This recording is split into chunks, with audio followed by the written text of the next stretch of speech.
Morning, Radhe Radhe সবাইকে। Blog with আমি পুডলার্সে সবাইকে স্বাগত জানাই।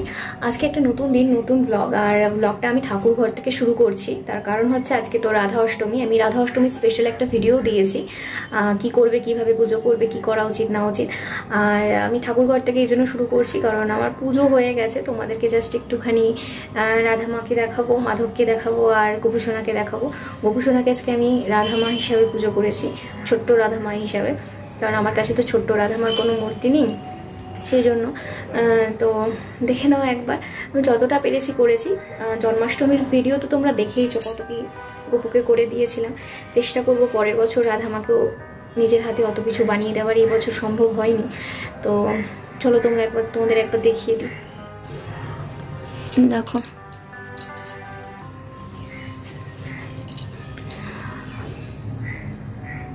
আমার ছোট্ট গোপু আজকে আমার ছোট্ট রাধামা হয়ে গেছে। ওখানে আমার রাধা মাধবকে দেখে নাও।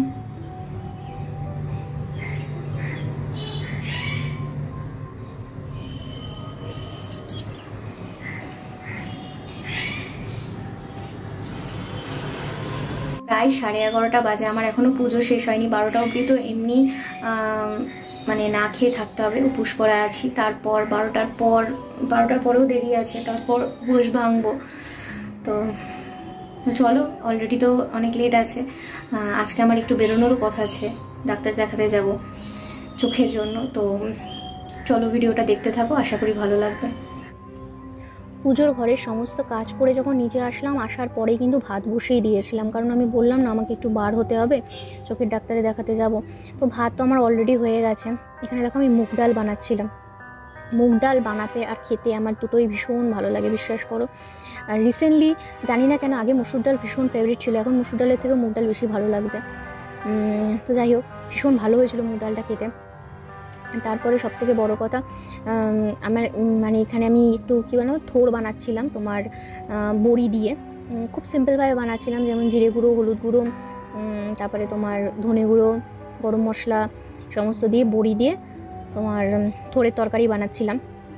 ফার্স্টে না কড়াইটা এত পরিষ্কার কেন দেখতে পাচ্ছ জানো? কারণ আমি যখন বসিয়েছিলাম তখন না একটু নিচটা পোড়া পোড়া লেগে গিয়েছিলো। ভিডিও ক্লিপসগুলো মানে নিয়েছিলাম, কিন্তু ভিডিওতে অ্যাড করলাম না, আর ওনাটা একটু পুড়ে পুড়ে গিয়েছিলো, সেই কারণে আর অ্যাড করিনি। যাই হোক, তারপরে আবার কড়াই ঠড়াই ধুয়ে তারপর আবার বসিয়েছি এটা। তো আজকে নিরামিষ, তো তোমাদের বললাম নিরামিষ। আর আমি কিন্তু মানে উপোস ভেঙেছি প্রায়, ধরো তখন 1টা নাগাদ ভেঙেছি। আর আমি আজকে খেয়েছি মানে রুটির সাথে মাখন দিয়ে, তোমার চিনি দিয়ে মুড়িয়ে খেয়ে নিয়েছি। আমি অন্য কোনো তরকারি ফরকারি কোনো কিছু দিয়ে খাইনি, মাখন দিয়ে রুটি দিয়ে খেয়েছি, যেটা খেতে আমার খুব ভালো লাগে।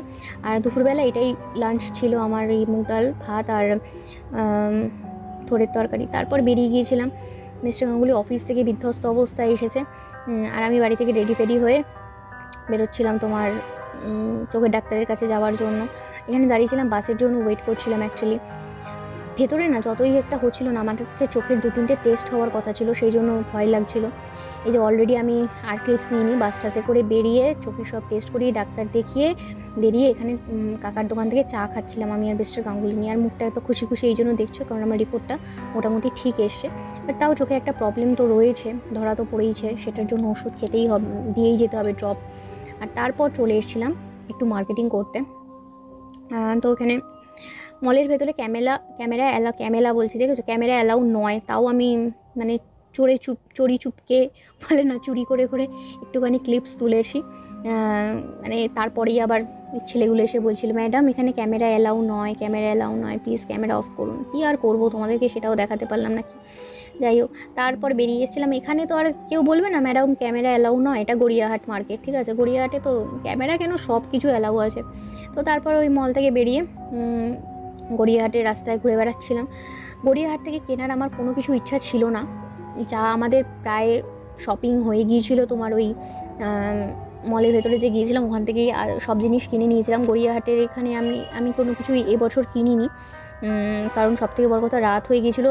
আর যা দেখছিলাম রাস্তার পাশে এই যে দোকানগুলোতে অসম্ভব সুন্দর শাড়ির কালেকশান, অসম্ভব সুন্দর ড্রেসের কালেকশান, চারপাশে মানে চোখ ধাঁধিয়ে যাওয়ার মতন কালেকশান উঠে এসেছে।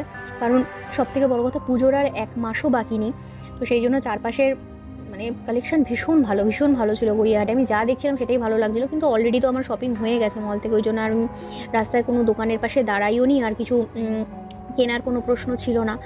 আর সত্যি কথা বলতে আমি কিনবো কি বলো তো, আমার এখনও 4-5খানা প্রায় ড্রেস নতুন রয়ে গেছে, যেগুলো পরা হয়নি, শাড়ি নতুন রয়েছে, তার কত কিনবো, কোথায় পরবো। আর এই বছর পুজো তো জানো, পুজোর নিয়ে সেই ভাইবসটাই নেই। আমি যে রাস্তায় বেরিয়েছি, বিশ্বাস করো গড়িয়াহাট আমি এত ফাঁকা কোনো দিন দেখিনি। মানে পুজোর 1 মাস বাকি নেই, গড়িয়াহাট দেখতে পাচ্ছ এতটা ফাঁকা। আমি মানে সত্যি আমি কলকাতা শহরে থেকে আমি এত ফাঁকা কোনোদিনও গড়িয়াহাটকে অনুভব করিনি। কলকাতার মানে পুজোর আগে আগে গড়িয়াহাটে পা রাখা যায় না, এতখানি ভিড় হয়। সেই গড়িয়াহাট এতটা ফাঁকা জাস্ট ফর মানে কলকাতার যা অবস্থা সবাই তোমরা জানো আরজিকর কেস নিয়ে। কারোর মনে সেই পুজোর রেশ নেই, পুজোর আনন্দ নেই।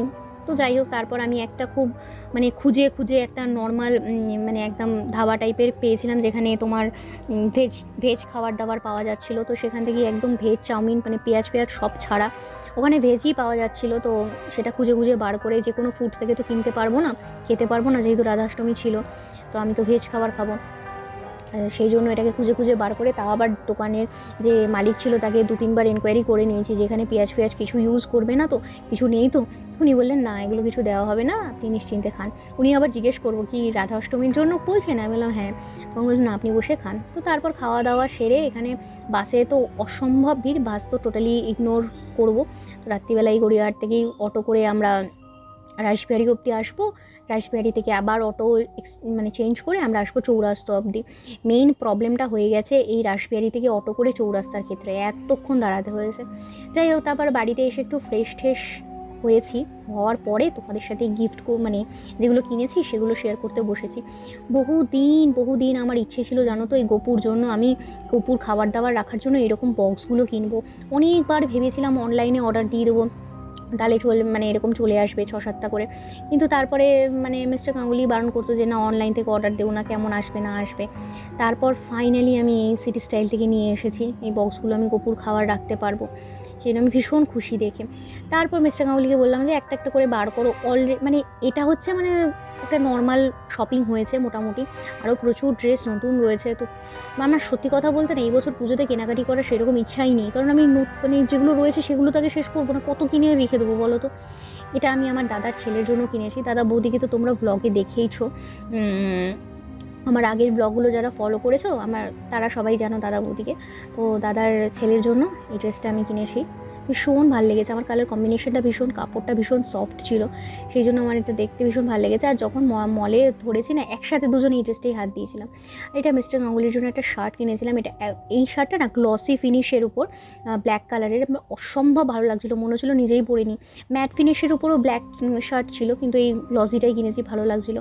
এই জিন্সটাও মিস্টার গাঙ্গুলির শপিংই বেশি হয়েছে, কারণ আমি কিনতে যাইনি সত্যি কথা বলতে।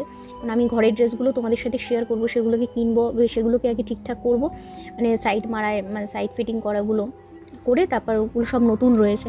আর এই জিন্সটাই শুধু কিনেছি আমি নিজের জন্য। আমার সবকটা না ব্লু জিন্স হয়ে গেছে জানো তো, ব্ল্যাক জিন্স ছিলই না, সেই জন্য কিনেছি।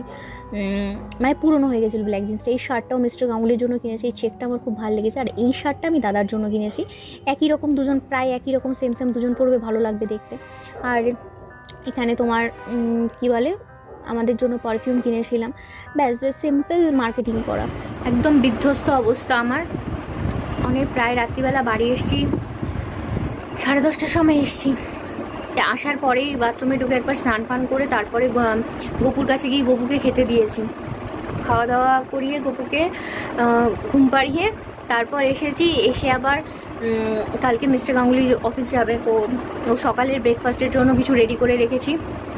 করার পরে আমি তো রাত্রিবেলা কিছু খাবো না, আমিও খাবো না, মিস্টার গাঙ্গুলিও খাবে না, কিন্তু রাত্রিবেলা আবার আমাকে একবার স্নান করতেই হবে। আমি একবার এসে অলরেডি স্নান করেছি, আবার করতে হবে। প্রচণ্ড গরম লাগছে, বাইরে যেরকম গরম ঘরে এসে সেরকম গরম লাগছে। রান্নাঘরে ঢুকেছি, একটুখানি কাজ করেছি, অ্যাজ ইউজুয়াল ঘেমে গিয়েছি প্রচণ্ড পরিমাণে। একদম ভালো লাগছে না, আর ভালো লাগছে না, মানে প্রচণ্ড টায়ার্ড। আজকে যদি আমি মানে শোয়ার পর একদম ঘুমিয়ে আমি মরে যাবো সত্যিকারের, এত ঘুম পাচ্ছে। এতখানি রাত হয়ে গেছে, আসতে বুঝতেই পারিনি।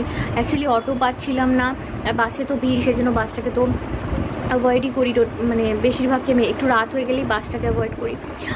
আর অটো পাচ্ছিলাম না একদম, তো সেই জন্য অলরেডি অনেকটা দেরি হয়ে গেছে। তো ঠিক আছে, চলো ব্লগটা কেমন লাগলো জানিও। আর কালকে কিন্তু আবার কৃষ্ণ ঠাকুরকে নিয়ে ভিডিও আসবে। আমি ঠিক করেছি একদিন ব্লগ, একদিন কৃষ্ণ ঠাকুর স্পেশাল ভিডিও দেবো। তো আজকের ব্লগটা এখানে শেষ করছি। Do subscribe and like, share, comment and this is with blog with Hungry Foodler. Stay tune. দেখা হচ্ছে পরের ভিডিওতে, সেটা ব্লগ নয়, কৃষ্ণ ঠাকুরের ভিডিও হবে। অ্যান্ড কৃষ্ণ ঠাকুরের ভিডিও বলো, মোটিভেশনাল ভিডিও বলো, বা সনাতন ধর্ম নিয়ে কোনো ভিডিও বলো, সেটাই হবে। আর দেন পরের দিনকার আবার ব্লগ আসবে। ততক্ষণ অবধি ভালো থাকো, সুস্থ থাকো, সবাইকে ভালো রাখো। টাটা।